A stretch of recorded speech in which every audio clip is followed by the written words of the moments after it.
nação contra nação.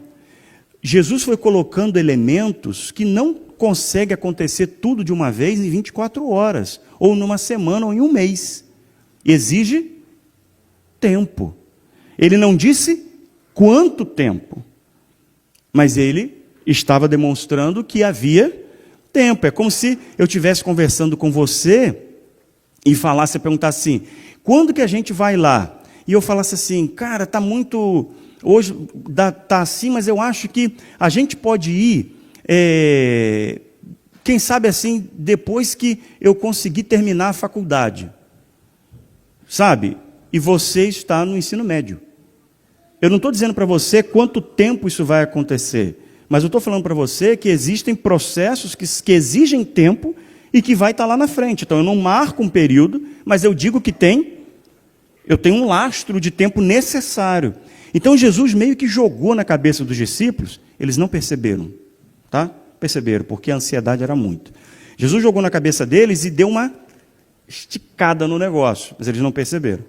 Só que você preste atenção no texto, que tem dois elementos importantes aqui no texto. Primeiro, Jesus diz que vai ter guerra, fome, essas coisas todas, e ele diz que teremos falsos cristos e falsos profetas. Qual é a diferença entre falso Cristo e falso profeta? O que você acha que? Qual é a diferença aí?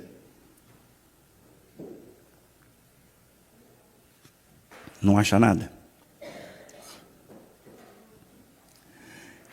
Cristo é alguém se passando por Jesus. Profeta, falso profeta. Alguém se passando por um falso? Isso que você falou. Mensageiro. Sobre quem? Sobre Jesus. Tá certo? Porque a palavra profeta, ela significa basicamente, ela é uma palavra grega, né? Profeta. Profeta. É assim, separado. É aquele que fala por alguém. Em bom português, a gente falaria porta-voz. Sabe o porta-voz do presidente da República ou do dono de uma empresa? Isso é um profeta. É aquele que fala por alguém. Esse é o conceito básico de profeta na palavra grega. Não estou aqui entrando nos conceitos da palavra profeta, navio, vidente, coisa e tal. Só estou explicando o que significa a palavra. Aquele que fala por alguém. Tá? O representante que fala por alguém. O maior dos profetas, entre aspas, né, porque não existe o maior dos profetas, mas o maior porque ele teve a maior honra, foi aquele que profetizou aquilo que todos os outros profetizaram. Mas ele não só profetizou, ele viveu e entregou o bastão, João Batista. Porque todos os profetas do Antigo Testamento profetizaram o quê? O Messias. E João Batista foi o único que não só profetizou, mas falou, é ele e eu entrego o bastão agora para ele. Por isso Jesus falou, dos nascidos de mulher, ninguém é maior do que João Batista. Não porque João Batista era o fera, mas porque ele teve o maior de todos os privilégios como profeta. O que todos os profetas queriam, almejavam, falavam, João Batista é que teve. Então, por isso que a gente relaciona essa coisa do profeta e do Cristo sempre vinculado. Então, o falso profeta não é simplesmente um profeta que ensina coisas erradas. Ele é o falso profeta porque ele ensina sobre um Cristo errado. Pegou? E da onde a gente tira essa conclusão? Do Apocalipse.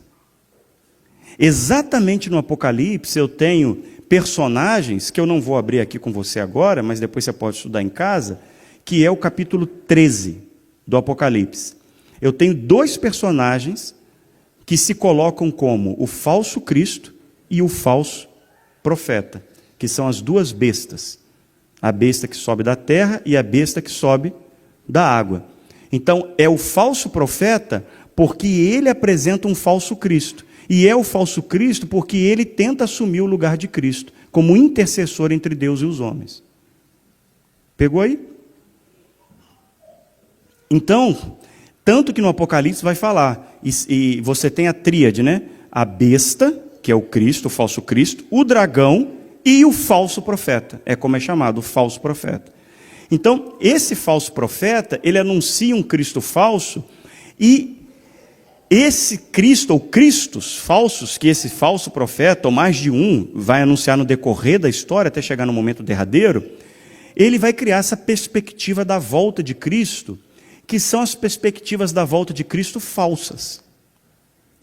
Que é sempre essa coisa do Jesus vai voltar agora, tem pouco tempo, por causa disso, por causa daquilo, por causa daquilo outro. Isso foi falado e colocado de tantas formas que nós já temos segmentos religiosos dizendo que a volta de Jesus não é real e não é literal. Nós temos. Porque a expectativa da volta de Jesus e o que se espera da volta dele, talvez não seja aquilo que a Bíblia apresenta de verdade que é. A Bíblia diz claramente, Jesus vai voltar, visível, em carne e osso, nós o veremos. Ela diz isso. Ela não diz quando, mas ela diz que ele vai voltar. E Jesus dá sinais da sua vinda. E eu acabei de ler alguns desses sinais para você. E quais são os sinais da vinda? Falsos cristos, guerras, rumores de guerra, nação contra nação, fome, terremoto, pestes, falsos profetas. Não é isso que Jesus fala? E aí vem a parte final do texto, que é onde eu queria chamar a sua atenção essa noite. Olha o que diz lá. Vou botar aqui meu auxiliar para assuntos de visão, que diz assim.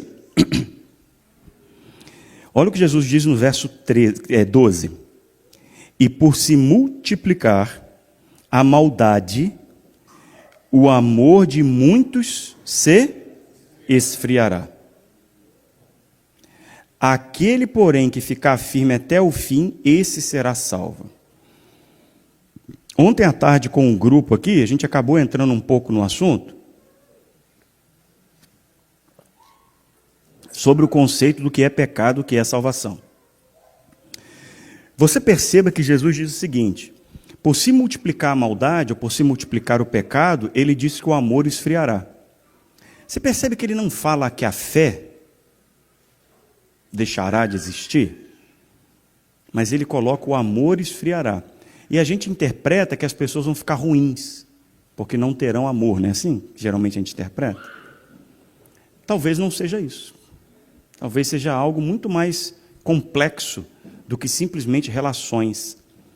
Porque se nós procurarmos o que Jesus fala, né, do que é, digamos assim, o amor, né, quando o perguntam, vou ler sua Bíblia comigo para trás, em Mateus capítulo 22, verso 34.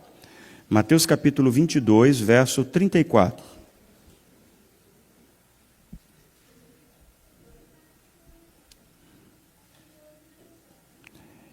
Chegou um fariseu para Jesus, e eu te falei ontem, né, dos fariseus, saduceus, então sempre um fariseu. Chegou para Jesus um fariseu, e sabendo que Jesus havia silenciado os saduceus, reuniu-se em conselho, e um deles, intérprete da lei, querendo pôr Jesus à prova, perguntou-lhe, mestre, qual é o grande mandamento na lei? Essa pergunta de qual é o grande mandamento na lei, não está falando de lei dos 10 mandamentos. Esse é um termo genérico judaico para falar Antigo Testamento. O judeu chama até hoje o Antigo Testamento de Tanakh. Tanakh, que é o acróstico das 3 letras de 3 grandes blocos. Torá, que significa lei, Nebuim, que significa profetas, e Ketubim, que significa outros escritos. T-N-K. Aí bota as letras no meio, as vogais, Tanakh. Por que o judeu não vai chamar de Antigo Testamento? Porque para ele não tem um novo, então não é Antigo Testamento, né? É Bíblia hebraica ou Tanakh. Então, na época de Cristo, eles chamavam de Torá, lei, ou chamavam de lei e profetas. Então você vê Jesus falando várias vezes, isso está na lei e nos profetas. Ele quer dizer que está no Antigo Testamento. Está certo? No Antigo Testamento. Então, o que o fariseu perguntou para ele foi, mestre, o que resume todo o Antigo Testamento?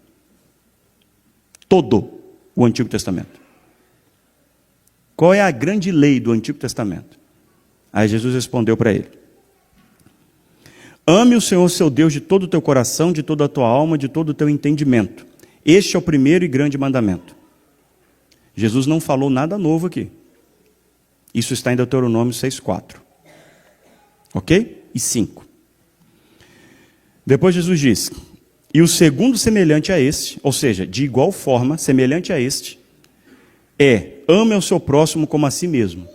E Jesus também não colocou nada novo. Isso aqui está em Levítico 19:18. Então não tem nada novo aqui. Desses dois mandamentos dependem toda a lei e os profetas, ou seja, todo o Antigo Testamento. Então, se você fosse resumir o Antigo Testamento, seria isso. E por que ninguém discutiu com Jesus? Porque essa resposta era a resposta que qualquer judeu informado, letrado, daria. Qualquer um daria isso. O que Jesus estava dizendo? Que, basicamente, o amor é o princípio do reino de Deus. Mas não é o amor no sentido de sentimento vazio, de eu amo chocolate, entendeu? Ou amo viajar. É o amor no sentido daquilo que Deus é. Quando Jesus diz, você quer ser perfeito? Olha a palavra, Jesus fala, você quer ser perfeito? Vai, vende tudo que tem e dá aos pobres. E vem e me segue. Aí depois ele diz, isso está tudo em Mateus, mesmo no livro, ele diz, sede vós, pois, perfeito, como perfeito é o vosso Pai, que estás nos céus. Que faz o quê? Que faz com que o sol se levante sobre justos e sobre injustos. Ame ao seu inimigo. Está no mesmo texto, Mateus capítulo 5, 43 a 47. Então ele diz, se você não amar ao seu inimigo, você não está fazendo nada demais, porque o gentio também ama quem é amigo dele. E nem por isso, agora eu estou completando, nem por isso ele está salvo. Mas se você quer ser salvo, você tem que amar o seu inimigo. Por quê?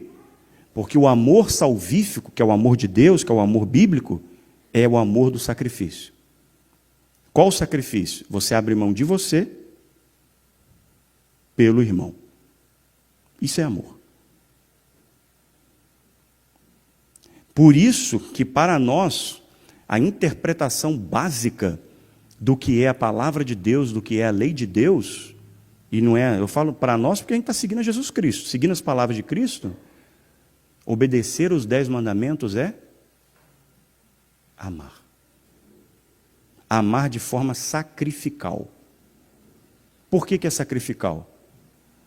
Porque se eu o amo, eu não vou roubá-lo, mesmo que eu esteja passando fome. Eu me sacrifico, sofro, mas eu não vou furtá-lo, porque eu o amo. Acima de quem? Acima de mim. Por que Jesus fala, ame ao seu próximo como a si mesmo? Jesus nunca mandou você se amar. Ele diz, ame ao seu próximo como a si mesmo. Ele já disse que você se ama. Ele não disse, se ame e então ame ao seu próximo. Ele falou, ame ao seu próximo como? A si mesmo, porque você já se ama demais, meu filho. Tá certo? Você já se ama pra caramba. Então, como você se ama um montão, Jesus disse, na mesma medida que você se ama, que você se quer tanto, se protege tanto, faça isso com o teu irmão. Aí ele diz, e ame a Deus sobre todas as coisas. Sobre quem? Sobre você e sobre o seu próximo. Aí você fala, então eu posso sacrificar o meu próximo por amor a Deus. Não. Porque Deus amou esse próximo de tal forma que morreu por ele. E amou você de tal forma que morreu por você. Você percebeu o círculo? Em outras palavras, sempre está falando de abnegação. A palavra em português melhor para a gente falar amar a Deus e amar ao próximo é abnegação. Porque em português amor é uma bagunça, né? Você usa para um monte de coisa, não só em português, em vários idiomas. Mas se a gente fosse traduzir para uma palavra técnica, a gente falaria abnegação. Então, se Se o pecado é transgressão da lei, nós já falamos disso ontem, estou repetindo. Se o pecado é transgressão da lei, então o pecado é transgressão do quê? Do amor. E o que é transgressão do amor? A transgressão da abnegação, negação, me negar. Negação, me negar. Se é o contrário de me negar, o que é? Me negar é eu saio do centro. O que é o contrário de eu saio do centro? Eu me coloco no centro. Nome técnico, egocêntrico. Egocentrismo. O que é pecado? Egocentrismo. Ou, em palavra corriqueira, pecado é não amar. Bem-vindo ao cristianismo. Isso é pecado. Mesmo que você faça atos bons, mas você não os faz por amor sacrificial, você está pecando. Ou se você o faz por sua causa, você está pecando. Bingo. Pegou? Agora você começa a entender como você é mauzinho. É por isso que até a sua justiça, ou seja, o que você faz de bom, é trapo de imundície. Porque você não pode fazer nada de bom.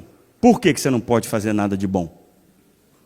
Porque o pecado habita em você. Por isso que você não consegue ser perfeito. Ficou claro? Ótimo. Então, o que é o amor de quase todos esfriará? Não é simplesmente relações. Jesus está dizendo, pelo aumento da maldade, do pecado, da malignidade, do domínio de Satanás nesse mundo, as pessoas se afastarão de quem? De Deus e do seu irmão. Ferirão a lei de Deus, ferirão a sua palavra, seus mandamentos, deixarão de seguir. O amor se esfriará. Entendeu como é bem mais profundo? Bem mais maligno, bem mais denso, do que simplesmente o pessoal vai ficar, vai cada um cuidar da sua vida, sabe? O negócio é mais pesado. É mais pesado. O amor de quase todos esfriará. Aí ele continua dizendo. Diz assim, Mateus 24, vamos lá. Ele diz assim, aquele, porém, que ficar firme, que se mantiver firme até o fim, será salvo. Ou seja, que conseguir passar por essas situações todas, ele será salvo. Aí olha o que Jesus diz. E será pregado este evangelho do reino em todo o mundo, para testemunho de todas as nações. Então virá o fim. Qual é o grande sinal da volta de Cristo? Pregação do evangelho. Nenhum outro sinal indica que Jesus está voltando breve. Não é o Cristo, anticristo, falso Cristo, não é falso profeta, não é guerra, não é rumor de guerra, não é o Papa, nada disso está indicando que Jesus está perto de voltar. Qual é o grande sinal de que Jesus está perto de voltar? A pregação do evangelho. E é aqui que eu preciso amarrar meu bode com você. O que isso tem a ver com você? Pregação do evangelho. Me permita ir em 2 textos, só esses 2, e a gente chega nas nossas conclusões. No próprio livro de Mateus, no capítulo 28. Próprio livro de Mateus, capítulo 28. Verso 16.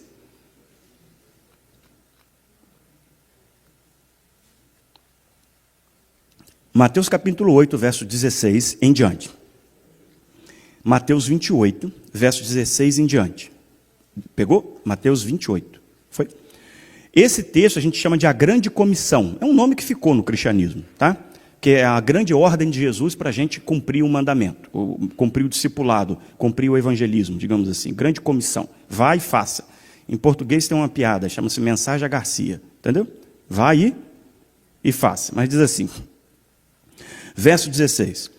Os 11 discípulos partiram para a Galileia, para o monte que Jesus lhes havia designado. Isso aqui é depois da ressurreição de Cristo. Jesus aqui vai ser levado aos céus. Assunção, perdão. E quando viram Jesus, o adoraram, mas alguns duvidaram. E Jesus, aproximando-se, falou-lhes dizendo, toda autoridade me foi dada no céu e na terra. Ou seja, uma coisa que eu te falei ontem, ou anteontem, Você sabe que eu não lembro mais o que eu falei, né? Então não lembro e nem quando eu falei. Mas eu falei que Deus é o Todo-Poderoso. Então Jesus acabou de dizer aqui que quem é o Todo-Poderoso? Ele. Toda autoridade me foi dada no céu e na terra. O que há além do céu? Estou tentando te colocar na mentalidade hebraica. O que há de linguagem hebraica? O que há além do céu? Nada. Nada. Olha para cima. O que tem além do céu? Nada. Você tem que pensar como eles pensavam. O que tem além da terra? Nada. Ah, tem inferno. Não tem inferno. Inferno não existe submundo. Você só tem o que está acima de você, que é o céu, e você só tem o que está abaixo de você, que é a terra. Entendeu? E você está onde? No meio, entre o céu e a terra. Então, o que há acima do céu? Nada. O que há abaixo da terra? Nada. Então é tudo. Se eu falo céu e terra, eu estou falando tudo. Se eu falo bem e mal, eu estou falando tudo. Se eu falo alfa e ômega, eu estou falando tudo. Se eu falo princípio e o fim, eu estou falando tudo. Então Jesus disse, toda autoridade é me dada sobre tudo. Ou seja, eu sou o Todo-Poderoso. Aí ele continua dizendo, portanto, ou seja, porque eu sou o Todo-Poderoso, vão e façam discípulos. Da onde os discípulos que ele manda fazer? De todas as nações. Não é só daqui, não é só dali, é do mundo todo, de todas as nações, batizando-os, ou seja, batizar é ordem de Cristo. Batizando-os, batizando quem? Os discípulos. Todos que forem se tornar discípulos devem ser batizados. Em nome do Pai, do Filho e do Espírito Santo, da Trindade. Ensinando-os, ensinando a quem? Aos discípulos. A quê? A guardar todas, não são algumas, são todas as coisas que tenho ordenado a vocês. Certo? E eis que eu vou estar com vocês todos os dias. Até quando? Até o dia que eu voltar. Ou final dos tempos. O que Jesus está dizendo aqui para os discípulos? Que eles têm que fazer o quê? É isso aí. Fala com coragem. Ide e pregai. De quem é a responsabilidade de pregar o evangelho? Nossa, que bonito. Isso, é nossa, é dos discípulos. Eu vou abrir um parênteses. A responsabilidade é nossa, mas o poder não é nosso. Nós não temos a menor condição de terminar a pregação do evangelho no mundo. Desculpa, quero te entristecer. Tá certo? Mas é por meio de nós que o Senhor terminará a pregação do evangelho. Mas quem é que terminará a pregação do evangelho? O Senhor, porque quem é o Todo-Poderoso? É Ele. Não somos nós. Então relaxa com essas preocupações de cara, não vai dar, não sei, a igreja, não sei o que é lá, é muito grande. Faça o que Ele mandou você fazer. Porque o poder é Ele, vem dEle, e Ele vai terminar, meu filho. Ele vai terminar. Através de nós, porque Ele escolheu fazer assim. Ele não precisava de você e de mim, tá? Isso é claro. Você sabe, você e eu. Se Deus quiser agora, Ele fala assim, rapaz, cansei desse negócio. Vou pregar o evangelho para todo mundo. Todo mundo tem visão, aprende o evangelho, coisa e tal, ele vem e volta. Acabou. Em 1 minuto, ele prega para o mundo todo. Prega até para os mortos, ressuscita tudo quanto é morto e prega para todo mundo, se ele quiser. Você está falando, não, isso é impossível. Você está falando sério? Que é impossível? Se ele quiser, ele faz, mas ele não quer. O que ele escolheu fazer? Usar você, meu filho. Isso tem um porquê. Então, a pregação do evangelho para todo mundo é uma tarefa de quem? Sua. Me permita ler um texto que é esse mesmo texto, mas na linguagem de Lucas, no livro de Atos. No livro de Atos, capítulo 1. É a mesma cena. Livro de Atos, capítulo 1, verso 6.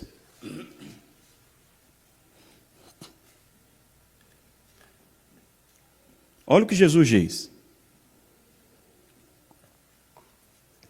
Então os que estavam reunidos com Jesus lhe perguntaram, Será este o tempo em que o Senhor irá restaurar o reino a Israel? Você vê, entenderam nada, tá? Jesus respondeu, verso 7, não cabe a vocês conhecer tempos ou épocas que o Pai fixou por sua própria autoridade. O que Jesus está dizendo aqui?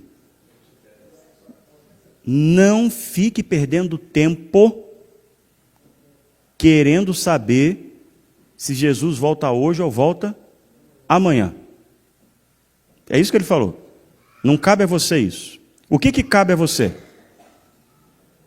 Mas vocês receberão poder, porque o poder não é de vocês, o poder é dele. Receberão poder ao descer sobre vocês o Espírito Santo, e serão minhas testemunhas, tanto em Jerusalém como em toda a Judéia, Samaria, até os confins da terra. São as mesmas palavras de Mateus 28, de outra forma como Lucas coloca. Quem prega o evangelho até os confins da terra? Nós. Aí vem a grande pergunta para você, que você já entendeu, que você é inteligente. Qual é o grande sinal aonde está o grande sinal da volta de Cristo? É por aí. Mas está onde?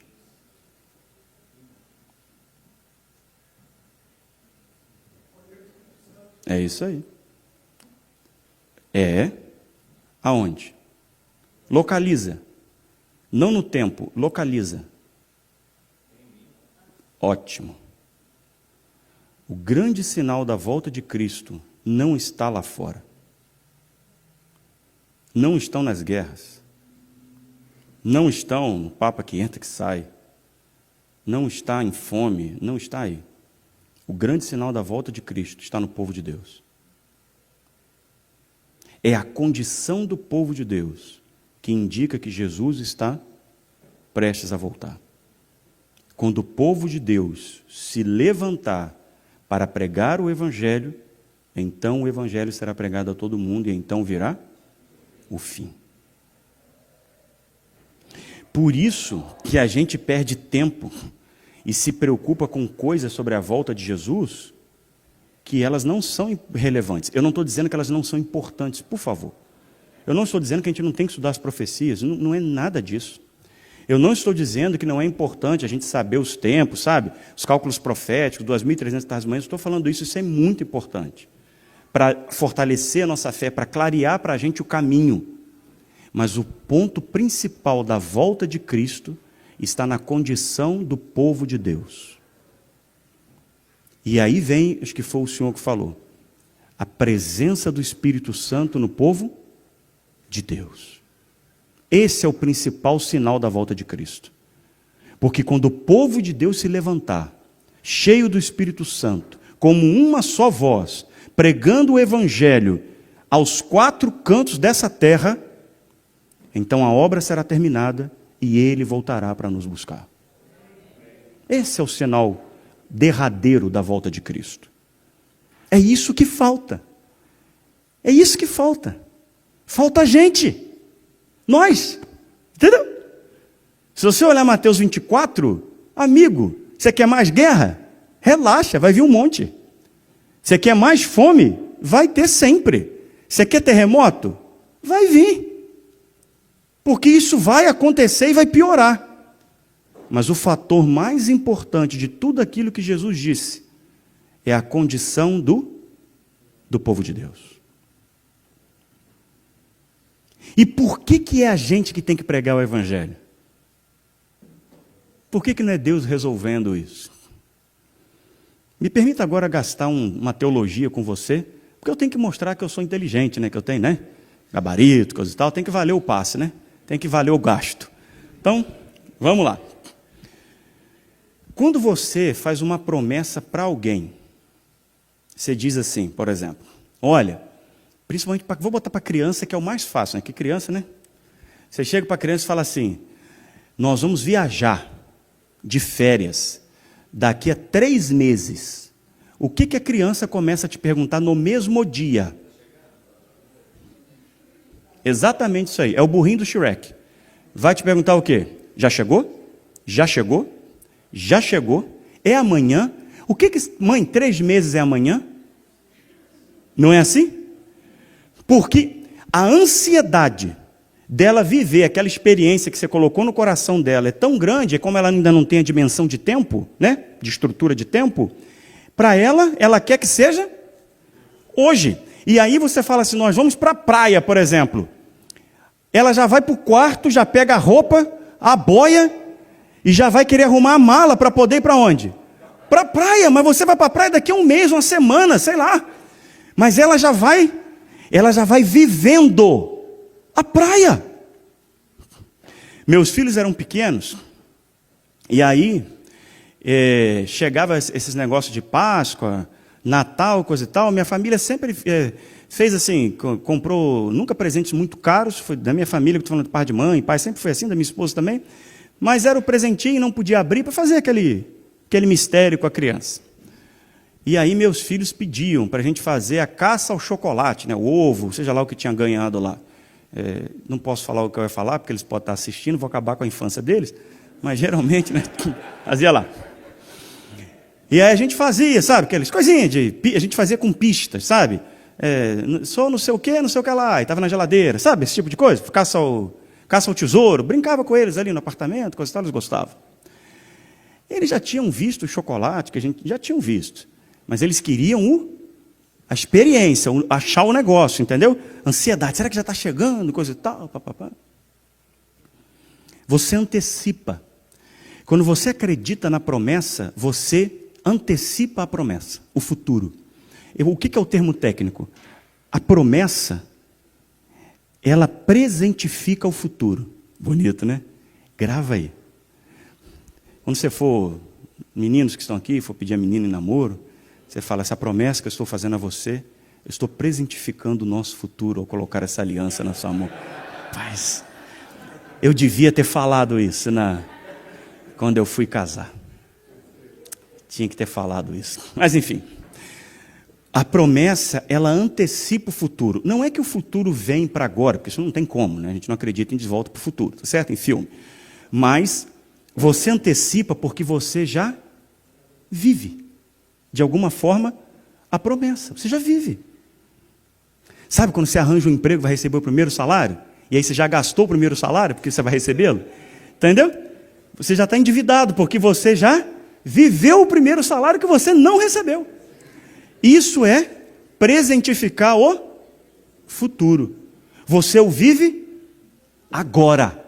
Você o vive agora. Isso é o que a promessa faz. Quando você acredita na promessa, é isso que ela faz. Aquilo que está lá na frente é vivido hoje.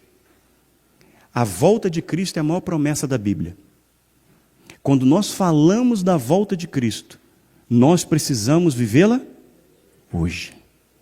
Como que eu vivo a volta de Cristo hoje? Não adianta para mim, irmão, falar que Cristo vai voltar amanhã, daqui a 100 ou daqui a 1000 anos. Por que não adianta para você essa informação? Quanto tempo Jesus vai voltar para você? Só o tempo que te resta de vida. E você não sabe quanto é. Porque o dia que você morrer, acabou, pelo menos como a gente acredita na Bíblia, né? Acabou as oportunidades de escolha, acabou, você vai descansar até o dia que Jesus volte. Então, se Jesus vai voltar daqui a 20, 30, 100 anos, e você morre amanhã, Jesus voltou amanhã, para você. Você entendeu, né? Em sentido, tá certo? Entre aspas, tá? Por favor, hein? Vai dizer que eu estou ensinando maluquice teológica aqui não, hein? Deu para entender? Porque é a sua vivência, é a sua experiência, não tem depois para você. Então, a expectativa da volta de Cristo, ela é diária, porque o hoje é tudo que você tem.